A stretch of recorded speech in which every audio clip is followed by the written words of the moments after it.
Hello mga kaprobinsyana, kaplantitas. I-flex ko nga po pala sa inyo ang mga aglonema kong mga ganda. Yan po yung mga variety at mga galing pong Thailand yan. At sawa po ng Diyos at napaganda ko po ang aking mga aglonema. Katulad po niya mga ipine-flex ko na yan sa inyo. Yan po binago ko po ang aking lupa. Dati po yung lupang nilagay ko dyan at saka pinagsama ko po ang lupa at saka ang ipa. Ngayon po parang habang natagal po, nagkakaroon po siya ng pangitim ang dahon, natutunaw. Ngayon po binago ko.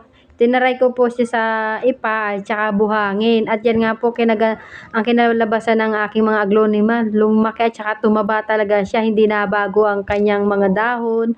Napakaganda po ng kanyang paglaki. Dahil po sa kanyang potting mix na buhangin at saka ipa. At yan nga po napaganda ko po sila. Napakadami ko pong aglonema pero yan po ang mga natira. At nasubukan ko nga po ang buhangin sa ipa at yan nga po napakaganda ng mga aglonema ko. Wag na po kayo magamit po ng iba pang mga potting mix. Ang gamitin po ninyo ipa at saka po buhangin. Thank you for watching.